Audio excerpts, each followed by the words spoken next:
Okay, so let's review the electric field produced by point particles.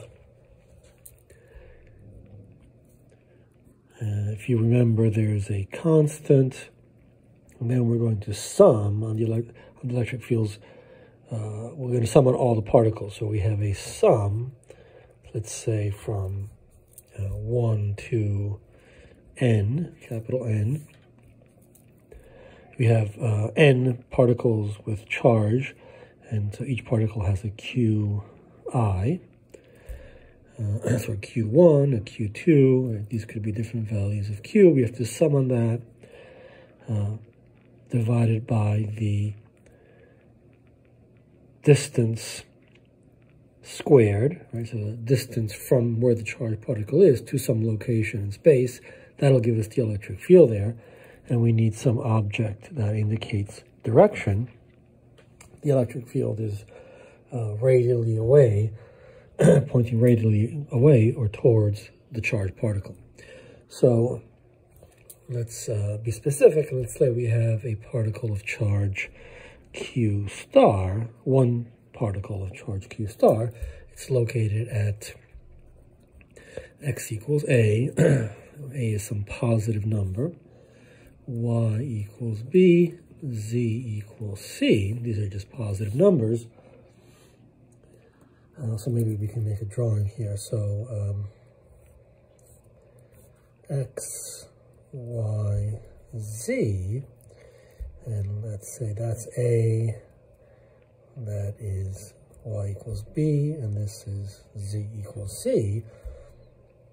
The particle is up at some height up here, so I'm not sure how to draw that, but let's say it's there. So that's at some height c, and that's the particle of charge q star. Its electric field would be, right, so we have one term for this sum, and its electric field would therefore be 1 over 4 pi epsilon naught times the value of the charge, which in this case is q star.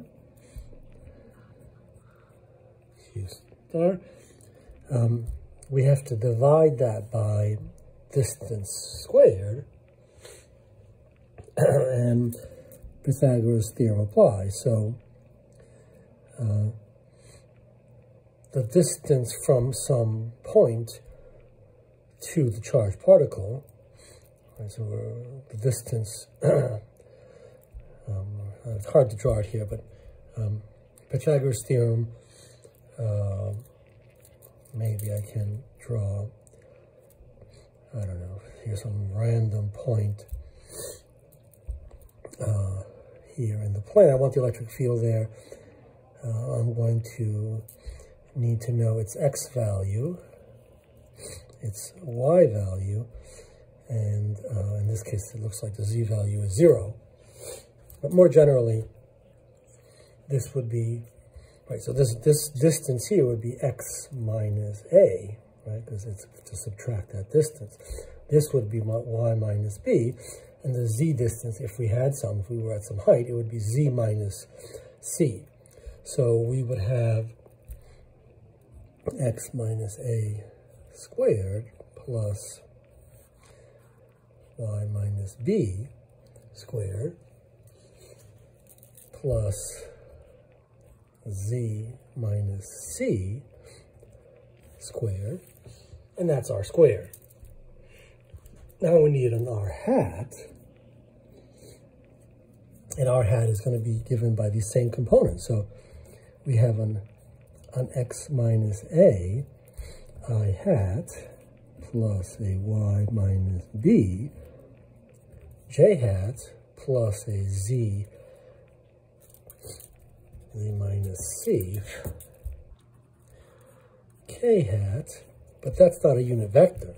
So we have to normalize that, and therefore we have to multiply that by an x minus a squared plus a y minus b squared z minus c squared square root. And so overall, we see that we end up with a Q star over 4 pi epsilon naught x minus a squared plus y minus b squared plus z minus c squared, all of this to the 3 halves, because we're combining these two. And here we have an x minus a I hat, y minus b j hat, and a z minus c k hat. Now let's imagine that we want the electric field at, let's say, electric field at x equals a, y equals b, z equals 0. So x equals a, y equals b, z equals 0. We're right below the charged particle in the xy plane. Right, at z equals 0, we are here in this plane. We're right below. So clearly the electric field diverges radially away. The electric field must be pointing downwards. So we must get a minus k hat coming out of this. So let's see that in fact that's what we get.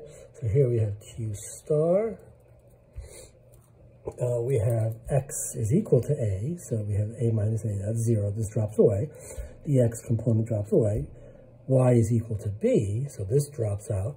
And all we have left is the z component.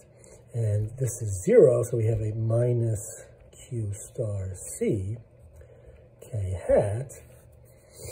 And we divide that by, this goes away, this goes away.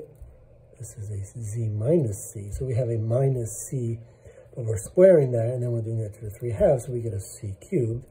So we get minus q k hat over c squared. Unsurprisingly, the magnitude of the electric field there is, this is q star over c squared.